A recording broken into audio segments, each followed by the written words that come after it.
कल जम्मू कश्मीर व हरियाणा प्रदेश में विधानसभा चुनाव के आए नतीजों में हमारी पार्टी की जो स्थिति रही है, तो उसके बारे में मैं ये कहना चाहूंगी कि हरियाणा कृषि प्रधान प्रदेश है।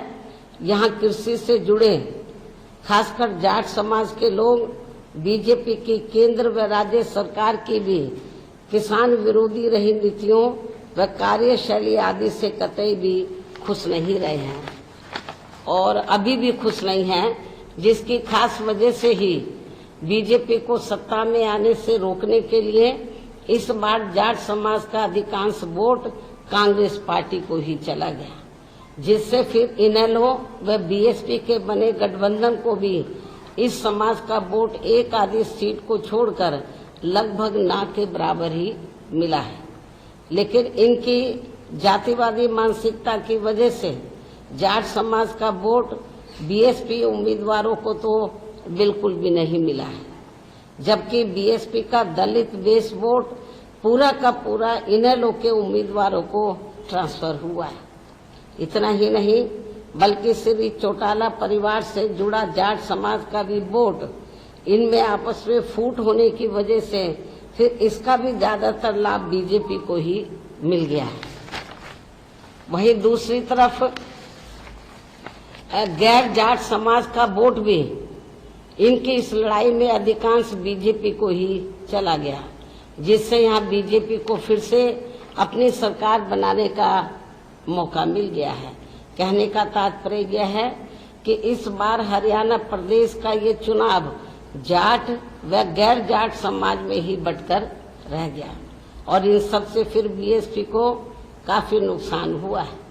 हालांकि बीएसपी के लोगों ने अपने उम्मीदवारों को जिताने में कोई कसर नहीं छोड़ी है और इस मामले में जम्मू कश्मीर के पार्टी के लोग भी ऊपर वैली में कश्मीर वगैरह वहां तो नहीं पहुंच सके, लेकिन जो नीचे जो जम्मू का एरिया थोड़ा सेफ है, सुरक्षित है, तो वो 25-30 सीटों पर हमारे लोगों ने हमारे लोगों ने बहुत प्रयास किया कि पार्टी की बात आगे बढ़े और हमने कुछ कैंडिडेट भी खड़े किए हैं जम्मू रीजन में और वहां पर हमारे लोगों को वोट पड़ा है। सीट तो नहीं निकाल पाए, कुछ सीटों पर अच्छा खासा वोट मिला है। इन सभी की जितनी भी इन वर्कर ने कोई कसर नहीं छोड़ी है, लेकिन हालात कुछ ऐसे बन गए जैसे हमने इनेलो से हरियाणा में अलायंस किया तो हमें जाट समाज का वोट मिला ही नहीं बीजेपी को हराने के लिए, या बीजेपी को सत्ता में बीजेपी वापस ना आए तो जाट वोट एक तरफा तो वो कांग्रेस को चला गया, तो बीएसपी के कैंडिडेट को केवल दलितों का वोट ही पड़ के रह गया। यदि वो थोड़ा वोट भी हमें 2-3% मिल जाता तो हमारी कुछ सीटें जरूर निकल आती, लेकिन जाट समाज का वोट वो बीजेपी को सत्ता में आने से रोकने के लिए वो कांग्रेस को चला गया। और वैसे भी जैसे उत्तर प्रदेश में जाट समाज की जो मानसिकता है वो काफी हद तक बीएसपी की वजह से बदली है। उनकी जातिवादी सोच काफी उत्तर प्रदेश में जाट समाज की बदली है, लेकिन अभी हरियाणा में नहीं बदली है। तो उनकी जो मानसिकता है दलितों के मामले में तो वो भी अभी पूरे तौर से परिवर्तित नहीं हुई है और यूपी में हुई है। हमारे एमएलए भी बने हैं और जब मेरी सरकार बनी 2007 में पूर्ण बहुमत की तो वहां पर हमने जाट समाज के कई लोगों को मंत्री आदि भी बनाया है। तो हमें यूपी की तरह अभी इनकी मानसिकता को हरियाणा में बदलना होगा, जो अभी पूरे तौर से नहीं बदली है। तो लेकिन इसके बावजूद भी हमारे लोग मैदान में डटे रहे और उन्होंने प्रयास किया कि अपनी पार्टी के कैंडिडेट जीतें, अच्छा वोट पड़े।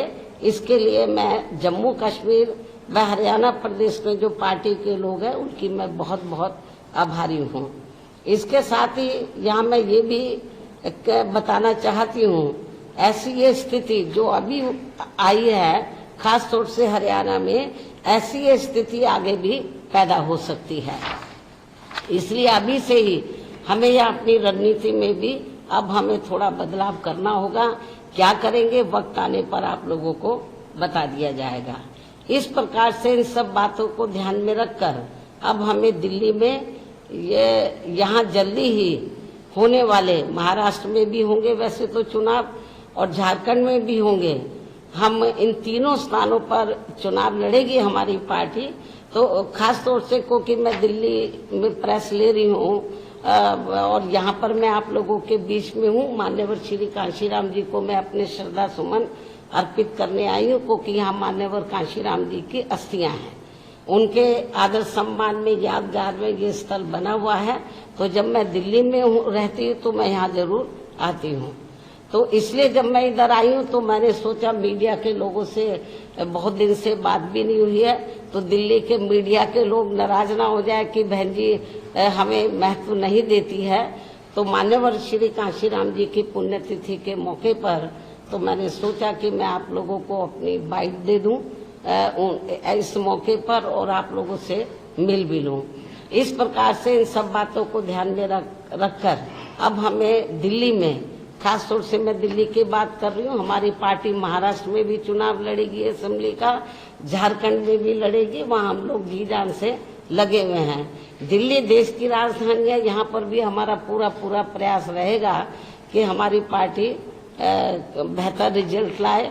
और इस बार तो ऐसा लगता है तिकोनी लड़ाई होगी, तो कांग्रेस अलहदा, आम आदमी पार्टी अलहदा, बीजेपी अलहदा, तो इस तिकोनी लड़ाई में हो सकता है कि हमारी पार्टी को कुछ फायदा हो जाए। डायरेक्ट फाइट में हमें नुकसान होता है, जब 3 कोनी 4 कोनी लड़ाई होती है तो उसका हमें लाभ भी मिलता है।